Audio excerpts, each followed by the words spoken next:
What's up, my fellow gamers out there? Well, we have a real gem today, guys, on the Game Boy Advance. This is the most frustrating, most rage-inducing game which I ever played in my entire life.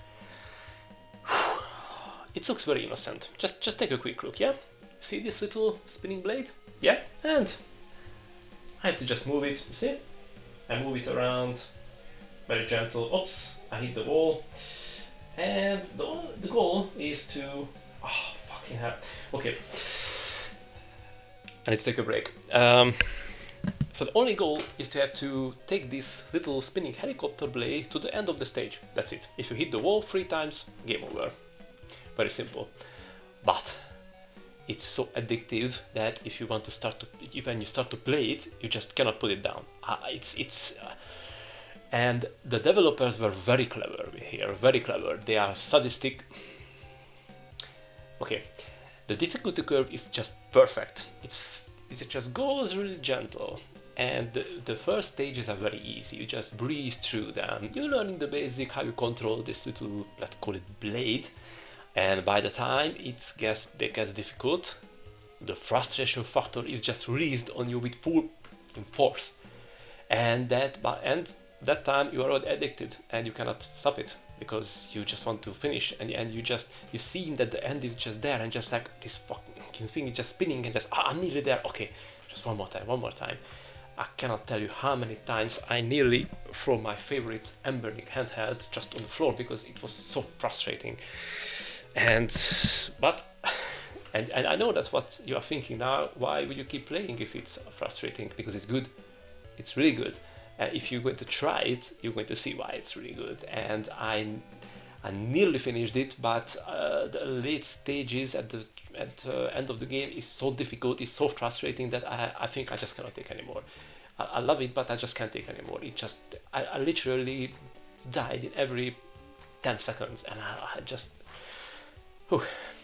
Okay, let's start the video, and let me start from the beginning. And not even mentioned, this is Kuru Kuru Kururin. Sorry for my French. Okay, let's get started and let me tell you everything about this fantastic game. I think this is one of the most addictive games on the Game Boy Advance. And it looks very simple. It is about moving a spinning stick through different hallways or tracks, or what the hell are even these. No enemies, no power-ups, nothing. Just a rotating helicopter blade and your rapidly declining mental stability. Well, this is Kuru Kuru Kururin, a game that looks like it's designed for little kids, but was absolutely engineered by a team of sadistic developers who feeds on human frustration, and it's somehow transferred to them through Wi-Fi. Yes, I know there is no Wi-Fi in the Game Boy Advance. The game is very tricky. It starts innocent. There's even a tutorial where it eases you into the gameplay, and the difficulty curve is just perfect. By the time it gets difficult, you are already addicted, and that is when the frustration starts with full fucking force.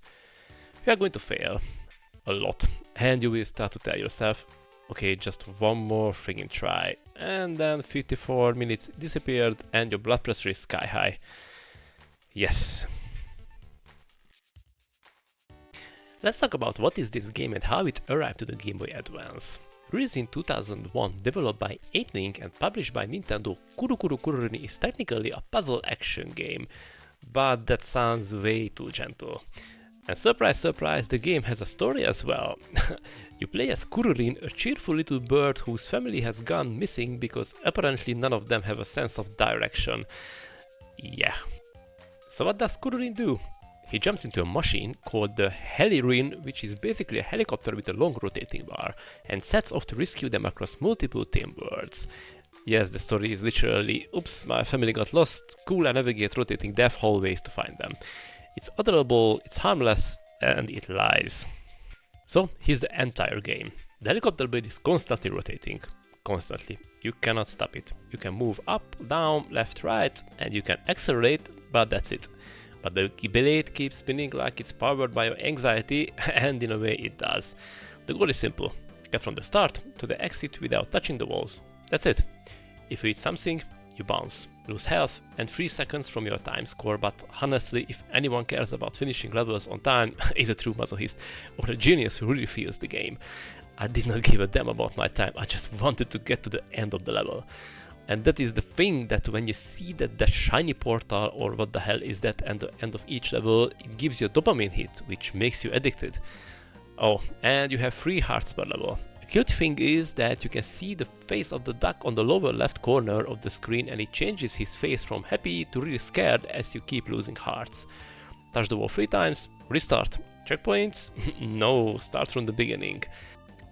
The only relief throughout the stages are the hard zones. Here, if you reach this zone, your health is replenished and you are eased up a bit. But if you mess up, you have to restart from the beginning of the stage. And I don't know if this is just my conspiracy, but after these hard zones, the areas are especially brutal. Generally saying, the levels are starting very generous. Wide corridors, forgiving turns. Oh, not like this one. Then suddenly you are going to face tiny gaps that feels physically impossible just to pass through, and pads that you have to touch to change the direction where the blade spins. This game goes from a cute puzzle to precision surgery by skydiving real fast. But somehow it really never feels really unfair. You just have to learn your skills and just to move these corridors precisely. And that's what makes it dangerous. Because every failure feels like it's your fault, because which is. The reason why I hate this game is the perfect gameplay cycle. First, you start the level while still having the feeling of success from the previous one, and you're motivated that, okay, I'm going to finish this, I get it. And you start to move carefully, you get confident, and finally you miss a corner, or that stupid blades get stuck, and instantly use all your health. Because this, you're going to swear and rage. And you're going to restart instantly because you were just so close and you can feel that, oh, this time I'm going to be able to make it. The levels are short, usually around a minute. And that's the trap. Because when you fail, you don't think like, okay, that's it, I'm done. You think, I was so close, I'm gonna do it this time. And this is how the game owns you. It becomes hypnotic, the spinning motion, the rhythm of the corridors, it's almost meditative. But no, this is not a Zen Buddha meditation. Your thumbs start sweating and your brain short-circuits during a tight turn. This game doesn't just test reflexes, it tests patience and your ability to not throw your console at the wall in frustration. And the funny thing is that despite my frustration and anger about this game, I still love it. There's a fantastic mechanism under the hood. If you learn the flow of the game and to control the blade, you will move through in an elegant way throughout the levels, which feels like some kind of dancing. This is the best way to describe the experience. It is not a bad game, not at all. And it actually gets sequels if you want to raise your frustration to even higher levels. There is Kururin Paradise on Game Boy Advance and Kururin Squash on GameCube. The bad news is that they are released only in Japan. The good news is that both games have fan translations to English, so I'm sure that I will try those as well, as fluctuating blood pressure is apparently healthy. I also have to say that this game is charming. Bright colors, cheerful music, cute bird characters, cool world themes, forest, desert, ice, mechanical, even abstract puzzle-like environments. It looks like something made for children, which makes it even funnier when you are 40 years old muttering threats at a pastel hallway, which I did. I had to say that I used words which I could not mention here as my channel would be terminated straight away. The soundtrack is upbeat and bouncy, almost mocking you when you fail. It's like the game is smiling when you suffer, or I don't know, I'm just getting paranoid here. And there is a multiplayer option with a link cable. Remember those? You and a friend can compete in challenge modes, which sounds fun until you realize both of you are yelling at spinning sticks. I seriously wonder how many link cables has been torn out from the good old GBAs because of frustration. The game offers you a lot of options, like the makeup, when you can customize your helicopter with the different skins, what you found throughout your adventures. I don't know, I found this somehow offending because I'm frustrated enough and I don't need different skins for my blade, so yeah. Also, if you choose the practice options in the menu, the description says practice your weak area in adventure mode. Well, this is what I found real offensive. The whole adventure mode is a fucking practice. I keep hitting the walls and restarting the stage for the 100th time. Why would I need a separate menu to practice? Yeah, because there you can choose where you start on the level itself, as you can choose a heart area as a checkpoint, which is not an option in adventure mode. Oh, thank you, how generous you are, guys. There are also time trials and hidden medals for clean runs, which means if you're a perfectionist, this game will ruin you, because once you know you can do it perfectly, you have to. And I think why Kuru Kuru Kururin deserves more love, because this game is just pure gameplay. just a mechanic perfectly executed. It's a proof that a simple idea, when tuned precisely, can be endlessly compelling. It's addictive, it's rage-inducing, it's just one more try executed in a perfect way. And that's why it's a hidden gem, and everybody should try it with the proper precautions. If you own a GBA or play on emulator and you never tried this, fix that, but be warned, you will quit. You will sign and you will say, I'm done, and then you will press start again. Because somewhere inside you there's a tiny bird pilot whispering, you almost had it. So, should you play Kuru Kuru Kururin?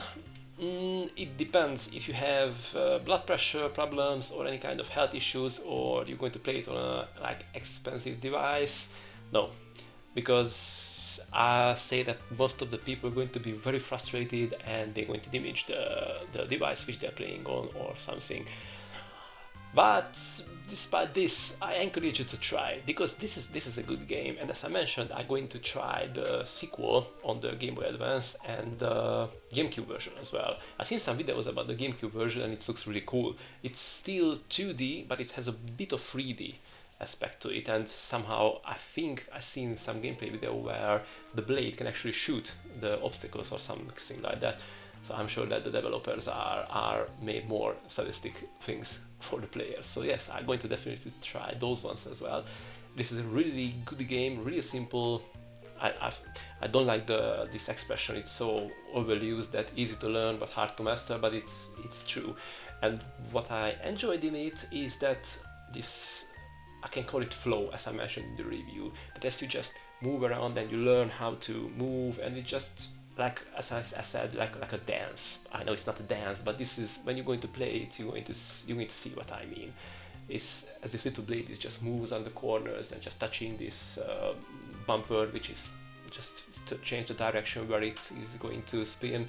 It's really good, and it's just, yeah, frustrating, but it's a good game. So give it a try. And if you already tried it, let me know in the comments. It was just me who's made this game frustrated, or it frustrated you as well? Because this is a hidden gem on the Game Boy Advance, so everybody should try it, but with the proper precautions. Make sure you consult with your doctor. Have some lemongrass tea, which is good for recycled natural sedative, and it's going to help. But have fun and let me know how you enjoyed Kuru Kuru Kururin. Thank you for watching the video, and I'm going to see you in the next Quest video. Bye bye.